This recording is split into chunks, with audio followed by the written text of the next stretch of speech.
चुनाव प्रचार समिति के अध्यक्ष बनाए जाने के बाद पहली बार अपने गृह जिला पहुंचे सुखविंदर सिंह सुक्खू का लोगों ने जोरदार स्वागत किया। इस दौरान सुक्खू के आगमन पर धनेटा कस्बे में जनसभा का आयोजन किया गया, जिसमें नवनियुक्त वरिष्ठ उपाध्यक्ष इंद्रदत्त लखनपाल, सुरेश कुमार, युवा कांग्रेस प्रदेशाध्यक्ष निगम भंडारी, जिला कांग्रेस अध्यक्ष राजेंद्र जार के अलावा काफी संख्या में युवा कार्यकर्ता तथा लोग मौजूद रहे। सुखविंदर सिंह सुक्खू के चुनाव प्रचार समिति के अध्यक्ष बनाए जाने पर कांग्रेस हाईकमान का आभार जताया है और सोनिया गांधी ने पूरे प्रदेश की जिम्मेवारी सौंपी है, जिसे बखूबी निभाया जाएगा। इस दौरान सुक्खू ने बीजेपी पर जमकर निशाना साधा और कहा कि बीजेपी ने 4.5 सालों में प्रदेश में कोई भी विकास कार्य नहीं करवा पाई है और केवल मात्र जनता को दबाने का काम किया है। उन्होंने तंज कसते हुए कहा है कि जिस सरकार का रिमोट कंट्रोल दिल्ली से चलता है, उस सरकार को जनता की अदालत में पेश किया जाएगा। भानुपल्ली रेलवे लाइन को लेकर भी सुक्खू ने सवालिया निशान खड़े किए और कहा कि 25% रेलवे लाइन के लिए हिमाचल सरकार खर्च रही है और हिमाचल के लिए एक भी आय का साधन नहीं होगा। उन्होंने कहा कि 2200 करोड़ रुपए का खर्चा अभी तक हिमाचल सरकार कर चुकी है और केवल सीमेंट के 2 उद्योगों को लाभ पहुंचाने के लिए ये सब कर रही है, जबकि प्रदेश में सीमेंट महंगे दामों पर बिक रहा है। प्रदेश भाजपा प्रभारी अविनाश राय खन्ना के बयानों पर पलटवार करते हुए सुखविंदर सिंह सुक्खू ने कहा कि कांग्रेस की कार्यशैली का भाजपा प्रदेश प्रभारी को पता नहीं है, क्योंकि कांग्रेस में आंतरिक कार्यशैली पर टिप्पणी करने का कोई अधिकार नहीं है। उन्होंने कहा कि भाजपा में केवल मात्र 2 ही व्यक्तियों का राज चलता है, क्योंकि भाजपा अब लोकतांत्रिक पार्टी नहीं रही है और तानाशाही पार्टी बन चुकी है, जबकि कांग्रेस में आंतरिक लोकतंत्र है। सुखविंदर सिंह सुक्खू ने इशारों में ही कहा कि अब हमीरपुर की जनता को बहुत लाभ मिलने वाला है, क्योंकि जो चीज़ जनता ने पहले खोई है उसे अब पाने का मौका आया है। उन्होंने कहा कि उन्होंने साफ किया कि चुनाव प्रचार समिति के अध्यक्ष ही पूरे चुनाव को देखता है और पूरी जिम्मेदारी के साथ हमीरपुर के सम्मान को वापस लौटाया जाएगा। श्रीमती सोनिया गांधी जी का मैं धन्यवाद करना चाहूँगा।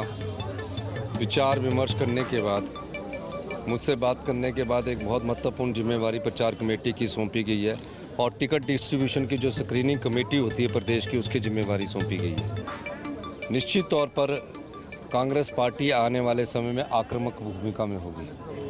4.5 साल में जो सरकार की कारगुजारी है और जो सरकार हिमाचल प्रदेश की जनता की ना होकर दिल्ली से रिमोट कंट्रोल के सहारे चल रही है, जनता की अदालत में हम उस सरकार को खड़ा करेंगे।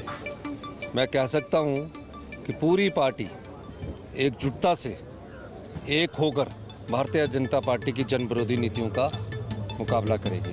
भानुपल्ली बैरी बिलासपुर रेलवे लाइन के लिए मुझे बड़े दुख के साथ कहना पड़ता है कि 25% जो कॉस्ट ऑफ कंस्ट्रक्शन होगी वो सरकार वहन करेगी और जो रेवेन्यू शेयरिंग होगी वो सरकार नहीं वहन करेगी। यानी कि 1500 करोड़ रुपया हम भानुपल्ली बिलासपुर रेलवे लाइन के लिए, ज़मीन के लिए भी सरकार, हिमाचल प्रदेश सरकार देगी और उसकी रेलवे पटरी बिछाने के लिए 25% कॉस्ट सरकार, हिमाचल प्रदेश सरकार देगी। उसका फ़ायदा किसको हो रहा है? उसका फ़ायदा इन 2 सीमेंट उद्योगों को फ़ायदा दिलाने के लिए किया। और कितना पैसा अभी तक दे चुकी है सरकार ज़मीन की खरीदो फरोख्त के लिए? कम से कम 900 करोड़ रुपया दे चुकी है और 1400 करोड़ रुपया और देना है, तो 2200 करोड़ रुपए के करीब खर्चा हिमाचल प्रदेश की सरकार करेगी। किनको? उन उद्योगों को फ़ायदा देने के लिए जो हिमाचल प्रदेश में सीमेंट की बोरी 450 रुपया बेचते हैं और चंडीगढ़ और दिल्ली में 300 साढ़े 300 बेचते हैं। उन उद्योगों को फ़ायदा देने के लिए करेगी। कांग्रेस पार्टी इस प्रकार की उद्योग नीति का विरोध करती है। अगर उद्योग लगाने अपने उस पर लगाइए, लेकिन कांग्रेस, उससे क्या होगा? जितने बेचारे ट्रक लगे हैं, जितने बेचारे ट्रकों के द्वारा सीमेंट धोया जाता है, वो सीमेंट धोना बंद हो जाएगा। रेलवे के बड़े बड़े बोगी लग जाएगी, उसके द्वारा सीमेंट भी धोया जाएगा और कम से कम 2500 करोड़ रुपया हमने उस पर खर्च करने के लिए दे दिया। अगर कांग्रेस की सरकार आती है, हम इसी पैसे को ग्रामीण अर्थव्यवस्था को मजबूत करने के लिए, कृषक की अर्थव्यवस्था को मजबूत करने के लिए जो हम दूध की नीति लाने वाले हैं उसके माध्यम से करेंगे। पूरे कांग्रेस की कार्यशैली का पता नहीं है हमारे जो इंचार्ज है, जो भारतीय जनता पार्टी के। कांग्रेस में ये कार्यशैली पहले से है और कांग्रेस की आंतरिक कार्यशैली पर उन्हें टिप्पणी नहीं करनी चाहिए, क्योंकि उनके राज में तो अब कांग्रेस भारतीय जनता पार्टी तो लोकतांत्रिक पार्टी रही नहीं। वहाँ तो दो व्यक्तियों का राज चलता है, एक अमित शाह का और एक मोदी जी का। उनके भारतीय जनता पार्टी अब लोकतांत्रिक पार्टी नहीं रही है, वो सिर्फ तानाशाही पार्टी बन चुकी है। कांग्रेस पार्टी में आंतरिक लोकतंत्र है और जो लोकतंत्र 75 साल से इस कांग्रेस पार्टी ने इस देश को दिया और एक ऐसा संविधान दिया जिसके कारण आज एक देश का प्रधानमंत्री आम परिवार से निकलकर बना है। केजरीवाल भी इस देश के मुख्यमंत्री बने, इस दिल्ली प्रदेश के मुख्यमंत्री बने। ये सब किसने दिया? कांग्रेस पार्टी ने दिया। और ये बार बार बयान देते हैं कि 70 साल में कांग्रेस पार्टी ने कुछ नहीं किया। अरे आपने तो करना ही कुछ नहीं है।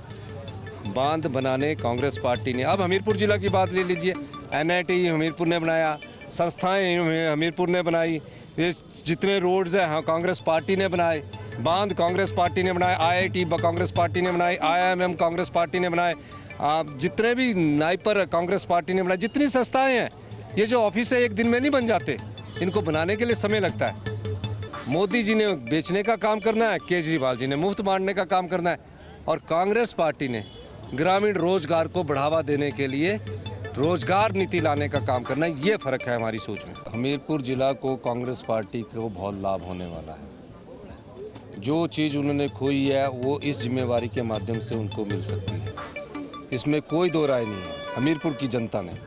और इसमें एक बात और मैं आपको कहना चाहता हूँ कि जो भी ये कैंपेन कमेटी का जो इंचार्ज होता था, अगर सरकार होती थी तो मुख्यमंत्री होते थे, अगर कोई वीरभद्र सिंह जी इस कैंपेन कमेटी के अगर प्रदेश अध्यक्ष रहे तो वो होते थे। और इससे कांग्रेस पार्टी ने एक फैसला किया कि 3 महत्वपूर्ण पद अब प्रदेश कांग्रेस कमेटी में होगा। प्रदेश कांग्रेस कमेटी का अध्यक्ष कोई चुनाव नहीं लड़ेगा, वो फैसला एंथोनी कमेटी ने किया। हिमाचल प्रदेश और गुजरात में ये फैसला लागू हो चुका है।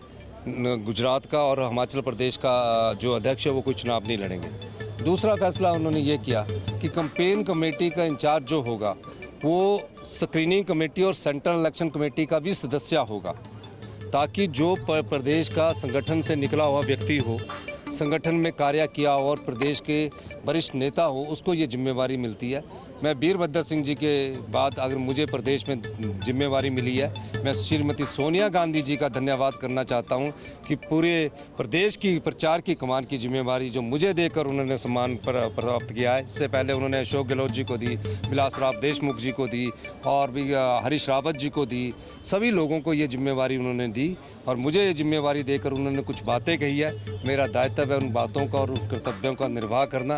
वो बात राजनीतिक चर्चा पर नहीं आनी चाहिए। हम सब लोग परिवार के लोग हैं और सब परिवार के लोग एकजुटता से जो हमीरपुर का सम्मान खोया उस हमीरपुर के सम्मान को वापस लाने की जिम्मेवारी भी हम सब हमीरपुर की जनता की भी है।